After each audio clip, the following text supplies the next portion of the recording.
Alors avec quelqu'un d'important au club des Girondins de Bordeaux, Admar Lopez, j'imagine que c'est une victoire qui doit vous satisfaire pleinement parce que vous étiez sur un terrain qui n'était pas si facile et à la mi-temps, 0 partout. Qu'est-ce que vous avez pu dire dans les vestiaires à vos joueurs pour qu'ils se métamorphosent en deuxième mi-temps? Alors en première c'est le coach qui parle aux joueurs au vestiaire. Et vous, vous étiez dans le vestiaire Oui, aussi. oui, bien sûr, bien sûr, bien sûr, on est là tout le temps. Non, on savait que les matchs de coupe sont des matchs difficiles à jouer. Les équipes dans les divisions inférieures, ils jouent un peu la vie, ils donnent tout. On savait qu'on on doit respecter l'adversaire. Je pense qu'on l'a bien fait à tout le niveau. Après, on savait qu'après après le temps, pendant le match, peut-être en deuxième mi-temps, la différence physique au niveau de concentration et technique pour faire la différence. Le coach très bien, il a corrigé quelques petits aspects tactiques et on a bien rentré en deuxième mi-temps et heureusement on a gagné le match. Alors, vous n'êtes pas trompé dans la composition d'équipe puisque vous aviez aligné une équipe type quasiment dès le début du match. Vous n'avez pas pris le Stade Bordelais à la légère. Hein. Non, jamais. On respecte beaucoup la ville, les supporters du club. Le Stade Bordelais, c'est un club important aussi de la ville, de la région. Et la meilleure façon de respecter le Stade Bordelais, c'est de faire jouer notre meilleure équipe.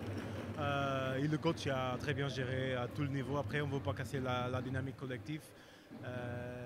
Et je pense que le coach a bien géré.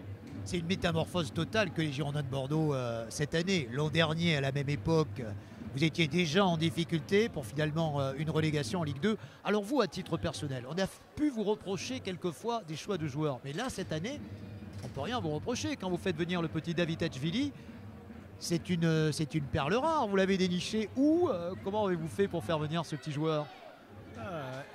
Écoute, la saison dernière, c'était très, très difficile. On a repris le club très tard. On n'avait pas le temps, les moyens, avec la difficulté, avec la DNCG. On a pu seulement vendre Thomas Basic, 23, 24 d'autres. Et on a commencé notre recrutement dans la dernière semaine. C'est toujours difficile.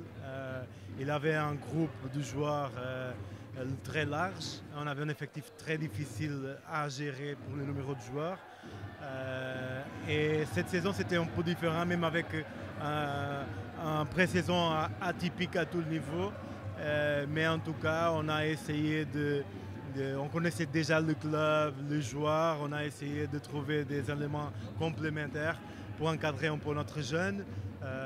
Et pour le moment, ça se passe bien, mais il y a quelques joueurs aussi qui peuvent encore plus donner. D'accord. Alors j'ai juste une dernière question à vous poser. Vous êtes tout comme moi d'origine portugaise. Vous êtes portugais et moi je suis d'origine portugaise. La Coupe du Monde au Portugal. La Coupe du Monde, les Portugais vont la vivre de façon intense. Vous croyez à la sélection? Vous y croyez ou vous y croyez pas? Oui, le vrai Portugais croit toujours à la sélection. Surtout nous on travaille à l'étranger, on vit à l'étranger, on sent un peu l'équipe nationale d'une façon, je pense, un peu différente. Mais je pense qu'on a une très belle génération de joueurs. Une très belle. Alors, un pronostic. Allez, vous allez être obligé de vous mouiller, Admar. Un petit pronostic pour le Portugal. Vous les voyez haut, demi-finale, moins? Moi, au début, c'est passer la phase de groupe, et après, on verra match à match. Mais je sais que notre équipe, si on passe la phase de groupe dans un match à éliminer, on est très fort, très costaud. Une équipe très bien organisée. Je pense qu'on peut faire quelque chose dans la Coupe du Monde. Vous allez vous faire des ennemis au Portugal. Vous êtes benfiquiste, sportinguiste ou portistas? Vous êtes lequel de ces trois-là? Moi, je représente le Girondins de Bordeaux. Quand vous n'êtes pas supporter des Girondins de Bordeaux, vous êtes quoi au Portugal? Oui, moi j'ai bossé à Porto, je suis d'origine de là-bas, de la ville, et je sens le club d'une façon différente en comparaison des autres clubs. Il y a un président incroyable là-bas aussi. Il a plus de 85 ans. Vous allez nous rappeler son nom pour ceux qui ne connaissent pas le football à Porto. Oui, c'est Jorge Nuno Pinto da Costa. C'est, je pense, le président plus titulé dans tout le monde qui a plus de titres. 70 titres, je crois. Un truc incroyable. C'est incroyable, c'est un gros monsieur. C'était un plaisir de bosser avec lui à Porto à l'époque. c'est quelqu'un incroyable à travailler et à connaître. Merci beaucoup Edmar Lopez. Qu'est-ce qu'on peut vous souhaiter? Évidemment, on va vous souhaiter de remonter en Ligue 1.